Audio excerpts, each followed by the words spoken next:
ఎక్కడికి వెళ్ళడానికి రెడీ అయినట్టున్నావు? అవునరా, గుడికి వెళ్ళాలి. నీకోసమే ఎదురు చూస్తున్నాను. సరే మీనాక్షి, నువ్వు వెళ్ళి వచ్చేసి. నేను ఒంటరిగా ఎలా వెళ్తాను? తోడుగా నువ్వు కూడా రావాలి. లేదు మీనాక్షి, నాకు చాలా వర్క్ ఉంది. ఇన్వెస్టిగేట్ చేయాల్సిన కేసులు పెండింగ్లో ఉన్నాయి. వాటి సంగతి చూడాలి. నేను ఫోన్స్లో ఆ వర్క్ చూస్తూ ఉంటాను. నువ్వు వెళ్ళి వచ్చేసి.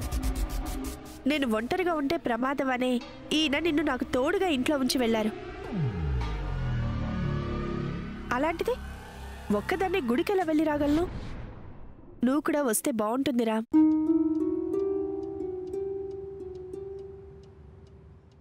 సరే వెళ్దాం పద.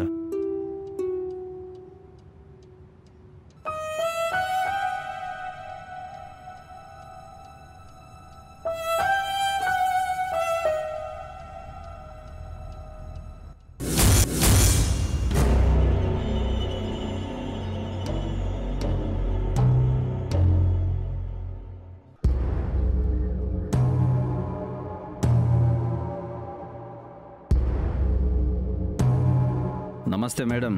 నమస్తే సార్.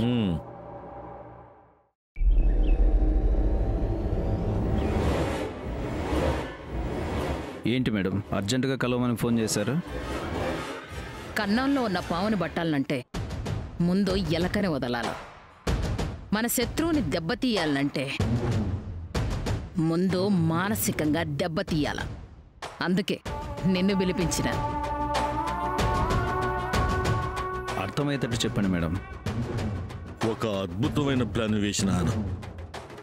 ఈసారి మనం వేసిన ప్లాన్కి ఆ దేవ్ గిలగిలా కొట్టుకోవాలా. ఏంటి సార్ ఆ ప్లాన్? కోడలి పిల్ల.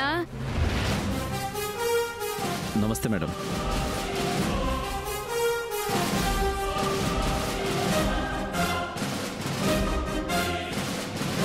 అత్తయ్య, సరైన సమయంలో కరెక్ట్గా ప్లాన్ చేశావు.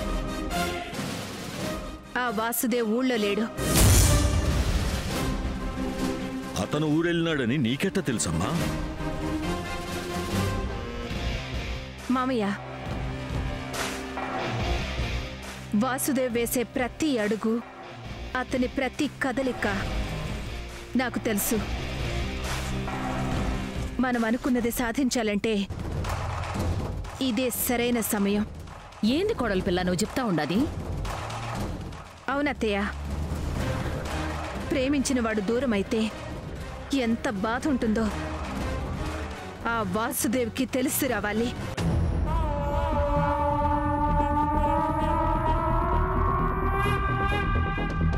నువ్వు చెప్పినట్టే చేద్దాం కోడలి పిల్ల. ఇంతకీ ప్లాన్ ఏంటి మేడం?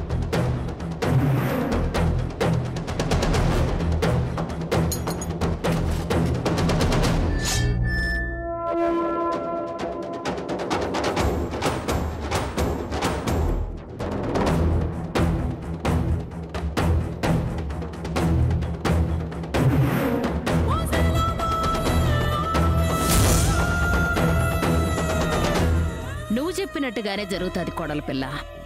ప్లాను పర్ఫెక్ట్గా ఉండాది.